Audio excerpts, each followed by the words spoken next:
Ini selanjutnya terkait postur pembina ya Pak. Kira-kira apa peran dan tanggung jawab Bapak sebagai pembina pramuka penegak di sekolah ini Pak? Oke, kalau pembina penegak itu kan sebetulnya pembina yang paling enak, Pak. Jadi pembina penegak itu kan sudah tidak istilahnya harus membimbing, harus nyontoni, itu tidak. Itu kalau di siaga dan di apa? Penggalang itu memang seperti itu. Kalau di penegak itu kan pembina itu kan sebenarnya tinggal duduk manis, mendampingi saja, menunggui. Anak-anak sudah jalan sendiri. Ya, anak-anak sudah jalan sendiri, nanti kurang apa baru kita memberi masukan atau memberi evaluasi seperti itu. Nah, jadi kalau menurut saya peran di apa namanya? Di pembina penegak itu lebih ke sebagai motivator. Jadi kita hanya memberi motivasi saja, mereka sudah jalan sendiri. Seperti itu kalau menurut saya.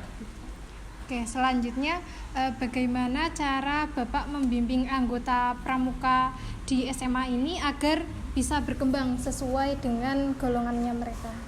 Ya, kalau saya sejauh ini memang jadi kalau di gugus depan SMA Negeri Mall itu kan pembinanya itu total ada 11, tidak hanya saya sendiri, tapi koordinator pembinanya saya. Sehingga kalau di sini memang sudah saya bagi, artinya pembina ini nanti mendampingi di bagian ini, di pos apa, sehingga adik-adik itu akan lebih fokus, lebih maksimal. Lo misalkan terkait dengan kegiatan PBB variasi, nah, nanti dia pasti akan menghubungi saya karena dia tahu yang menghandle, yang melatih nanti akan saya, seperti itu.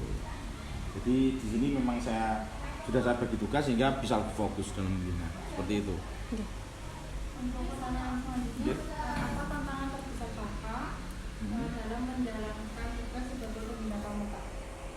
Ya, kalau tantangan itu sebetulnya seperti ini, karena yang kita istilahnya yang kita bina, yang kita dampingi itu kan manusia ya, manusia. Sedangkan kegiatan kepramukaan itu kan lebih ke alam, jadi lebih sering ke alam kan, lebih sering ke alam. Sedangkan manusia yang kita bina itu rata-rata sekarang kan usianya sudah masuk ke remaja hingga ke dewasa. Nah, tantangannya itu kadang kalau di alam yang namanya di luar kan kita kan tidak bisa selalu mengikuti adik-adik ya, jadi ketika mungkin saat kemah atau apa kan kita tidak mungkin akan satu persatu kita dampingi lah, itu tantangannya di situ. Kadang ya namanya anak itu kan berbeda-beda karakternya ya, ada yang mungkin ada yang usil, ada yang nah ini tantangannya di situ, sehingga kadang dalam apa namanya mendampingi, mengawasi itu mungkin menjadi tantangan bagi saya, seperti itu. Untuk selanjutnya Pak, bagaimana cara Bapak memastikan setiap anggota itu mendapatkan bimbingan yang sesuai dengan kebutuhannya? Ya, jadi kalau di mana namanya di kita di satuan gugus depan kita Semangat Jati Molong itu memang nanti adik-adik itu kan kalau sudah mengikuti yang namanya Dewan Ambalan Penegak itu kan adik-adik itu kan sudah fokus, berarti dia memang yang fokus akan istilahnya meneruskan kepramukaannya. Kalau yang kelas 10 itu kan memang kita wajibkan semuanya. Nah, barulah nanti yang adik-adik yang mengikuti DAP ini, Dewan Ambalan Penegak ini, dia yang akan kita fokuskan. Dia mau lebih minat kemana, nah itu baru nanti akan kita arahkan, seperti itu.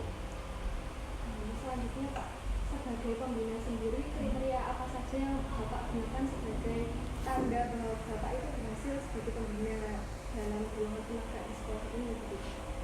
Ya, kalau saya tadi di awal sudah menyampaikan bahwa apa menurut saya fungsi pembina di penegak itu kan hanya sebagai memberi motivasi ya. Sehingga kalau saya ditanya ukuran berhasil dan tidaknya, itu berarti ya sejauh mana saya bisa memberi motivasi kepada adik-adik ini untuk terus mengikuti setiap kegiatan, entah itu berprestasi atau tidak berprestasi, mendapatkan juara atau tidak, yang penting adik-adik itu termotivasi untuk selalu mengikuti setiap event yang ada. Itu menurut saya sudah berhasil. Misalkan ada kegiatan Raimuna, misalkan tingkat kabupaten, tingkat kecamatan, adik-adik ini saya beri motivasi untuk ikut, dia sudah mau ikut, itu sudah termasuk ukuran keberhasilan menurut saya. Misalkan ada seperti kemarin lintas alam Bumi Sukawati yang baru saja selesai itu awalnya adik-adik itu merasa pesimis karena harus berjalan 3 hari 2 malam. Awalnya kepada tidak mau, kemudian saya beri motivasi, nanti gambarannya akan seperti ini, nanti kalau kamu bisa mendapatkan prestasi, mendapatkan ini. Akhirnya ikut, pulang membawa 2 piala.